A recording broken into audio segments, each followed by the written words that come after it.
Maligayang pagbabalik mga kasolid, Casimiro Doheny WBO title eliminator, Naoya Inoue fighter of the year, set up, binayaran ni Bob Arum, nasa plano. Pambansang kamao na si Manny Pacquiao, tinabla ni Cuadro Alas, Janriel Casimiro, yan ang ating pag-uusapan.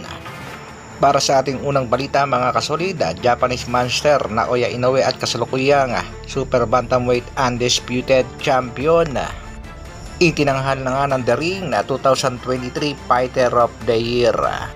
Yan nga ay matapos talunin itong si Stephen Fulton at ang ating kababayang si Marlon The Nightmare Tapales via knockout ngayong taong 2023. Kung sa bagay, wala namang duda na malakas talaga itong si Naoya Inoue, magaling, mabilis at may diskarte pag lumaban.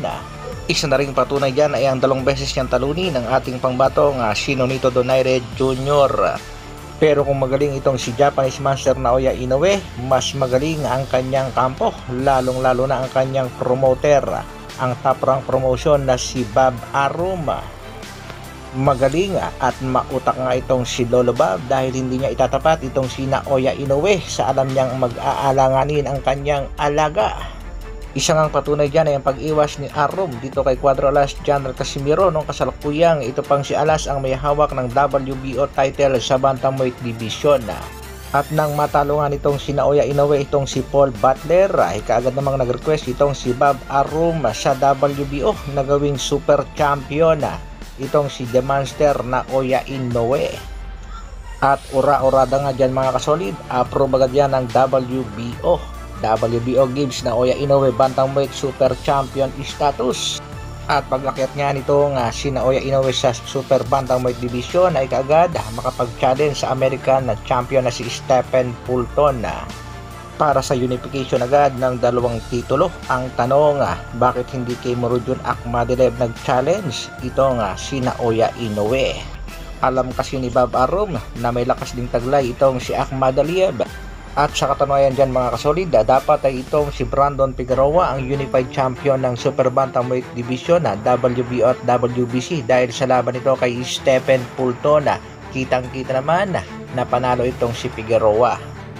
Nadismaya nga itong si Figueroa kaya umakyat na lang ng featherweight division at siya ang kasalukuyang WBC Interim World Featherweight Champion matapos talunin ng ating pangbatong si Mark Magnifico Magsayo sa kanilang naging bakbakan. Si Figueroa din ang nagbigay ng unang talo dito kay Mexican Bad Boy Luis Pantera Neri via knockout noong taong 2021.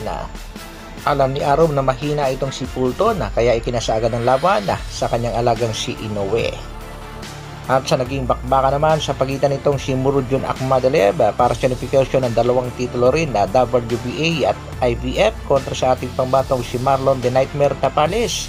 Kitang-kita rin naman natin dito mga kasolid na liyamado itong si Akhmadaliev at siya dapat ang hinirang na panalo via split decision.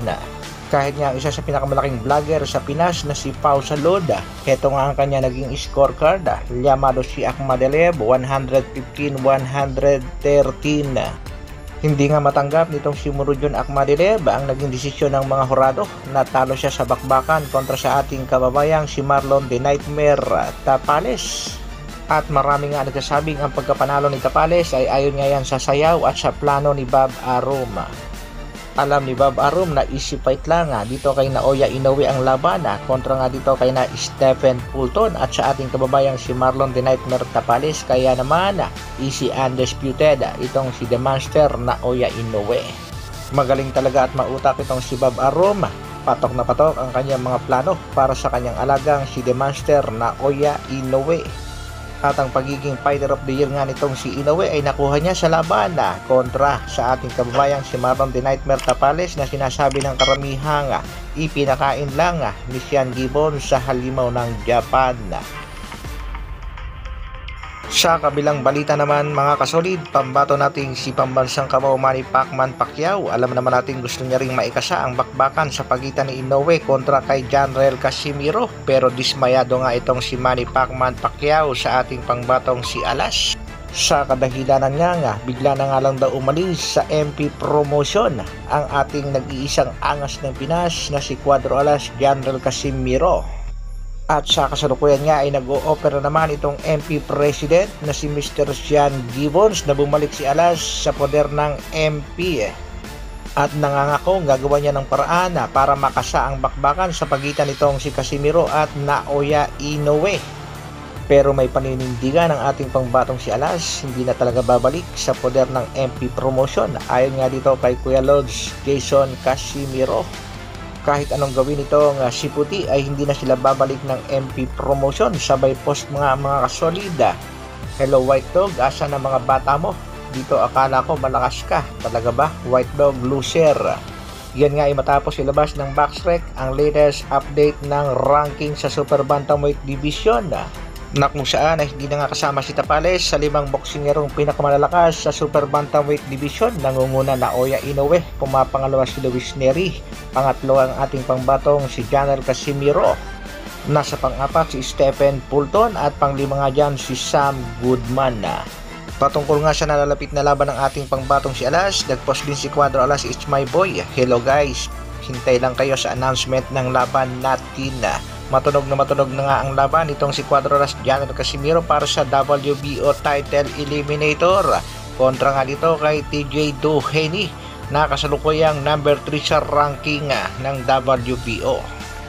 Dito nga nakapokus sa kasalukuyan ang Japanese promoter Treasure Boxing Promotion para sa laban ng ating pangbatong si Angas ng Pinas prior sa main goal nila na mapalaban ang ating pangbatong si Casimiro kontra Japanese Monster Naoya Inoue.